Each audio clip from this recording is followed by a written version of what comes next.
మరీ ప్రధానంగా అమరావతి చుట్టూ దాదాపు 190 కిలోమీటర్ల 38,000 కోట్లతో 190 కిలోమీటర్ల ఔటర్ రింగ్ రోడ్డు కారణంగా అమరావతి సంపదను కూడా హైదరాబాద్ దాటిపోయేలా మిగతా అన్ని మెట్రో పట్టణాలతో పోటీ పడేలాగా చేస్తున్న వైనాన్ని కూడా వారు చెప్పడం జరిగింది. గతంలో అన్ని కేంద్ర ప్రభుత్వ పథకాలను రద్దు చేయడం కానీ లేదా దానికి ఉద్దేశించిన నిధుల్ని దారి మళ్లించడం కానీ జరుగుతుంటే ఇవాళ ప్రతి కేంద్ర ప్రభుత్వ పథకాన్ని కూడా అమలు చేస్తూ ఇవాళ అన్ని అభివృద్ధి కార్యక్రమం ముందు తీసుకెళ్లే ప్రయత్నం రాష్ట్రంలో జరుగుతూ ఉంది. ప్రధానంగా గతంలో పేర్ల గురించి తెలుసు, ఏదొచ్చినా కూడా సొంత పేర్లు పెట్టుకునే ఒక విపరీత మానసిక తత్వం కలిగిన వాళ్ళు ఉండేవాళ్ళు. ఇవాళ ఆ పరిస్థితి లేకుండా పథకాలకి డొక్కా సీతమ్మ గారి పేరు, సర్వేపల్లి రాధాకృష్ణన్ గారి పేరు, ఎర్రాపెగడ సుబ్బారావు గారి మహనీయుల పేర్లు పెట్టే ప్రయత్నం కూడా జరుగుతున్న విషయం మీ అందరికీ తెలుసు. ఈ విషయాల మీద ప్రస్తావన జరిగింది. అదేవిధంగా రైతాంగానికి అది మన నాదెళ్ల మనోహర్ గారి మంత్రి శాఖలో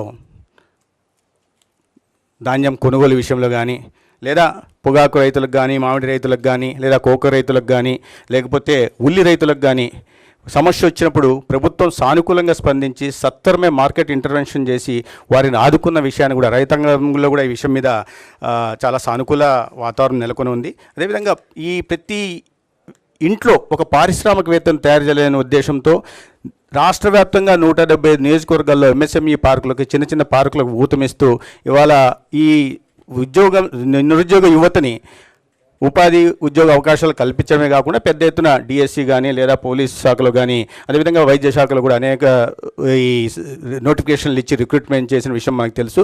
ప్రధానంగా వైద్య రంగం మీద ఒక విప్లవాత్మక మార్పు తీసుకోవాలనే ఉద్దేశంతో ఈ డిజి హెల్త్ కేర్ కానీ లేదా యూనివర్సల్ హెల్త్ పాలసీ కానీ లేకపోతే సంజీవని ఇలాంటి కార్యక్రమం తీసుకొచ్చి ఇండివిజువల్ సెంట్రిక్ హెల్త్ కేర్ని రాష్ట్రంలో మొట్టమొదటిసారిగా అందించాలనే ప్రయత్నాల మీద కూడా ప్రధానంగా ప్రస్తావన జరిగింది. ఇవన్నీ ఇప్పటిదాకా 2025లో మనం చాలా సానుకూలంగా ఇప్పటిదాకా మంచి పాలన అందించగలిగాం, ప్రజల్లో ఆ సానుకూల వాతావరణాన్ని క్రియేట్ చేయగలిగాం. భవిష్యత్తు వైపు మరింత భరోసాతో వెళ్లాల్సిన అవసరం ఉందనే విషయాన్ని కూడా మాట్లాడాం. ఇక మీకు తెలుసు అంత హాట్ టాపిక్ ఇవాళ రాష్ట్రంలో ఏదన్నా చూస్తే పబ్లిక్ ప్రైవేట్ పార్ట్నర్షిప్ని ప్రైవేటైజేషన్ అనేక సందర్భాల్లో మనం మాట్లాడుకున్నాం.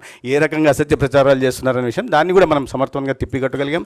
రాష్ట్రంలో ఈ పబ్లిక్ ప్రైవేట్ పార్ట్నర్షిప్ వల్ల ఒక నాణ్యమైన వైద్య విద్యని అందుబాటులోకి తీసుకురాగలుగుతాం. గత విధానం కన్నా ఈసారి 110 సీట్లు అదనంగా పేదలకు అందుబాటులోకి తీసుకురావడమే కాకుండా ఇవాళ రాష్ట్రంలో ఉంటున్న పేదలకి మెరుగైన వైద్య సేవలు అందించే దిశగా ఒక్కొక్క 6,250 పడకల ఆసుపత్రులను కూడా నిర్మించబోతున్నాం.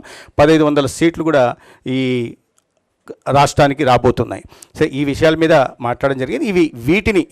వీటి నుంచి గతంలో ఏదైనా జరిగిన వాటిని ఎక్కడెక్కడ అడ్డంకులు ఉన్నాయో వాటిని గుర్తించి వాటిని సరి చేసుకుంటూ మళ్ళీ భవిష్యత్తు దిశగా సాగిపోవాలా. 26 మరింత ఆశాజనకంగా ఉండేలాగా అందరూ కష్టించి పనిచేయాలని ఈ ప్రయత్నం చేసిన ప్రతి ఒక్కరిని గౌరవ ఉప ముఖ్యమంత్రి గారితో సహా ప్రతి ఒక్కరిని రాష్ట్ర ముఖ్యమంత్రి గారు అభినందన తెలియజేయడమే కాకుండా ఈ యజ్ఞంలో వాళ్ళ ఉద్యోగ ధర్మాన్ని నిర్వహిస్తున్న ఉద్యోగస్తులను కూడా వారు అభినందించారు. తర్వాత ఈ రీఆర్గనైజేషన్ విషయంలో గతంలో కేవలం రాజకీయ కారణాల వల్ల జరిగిన విషయం మీకు తెలుసు.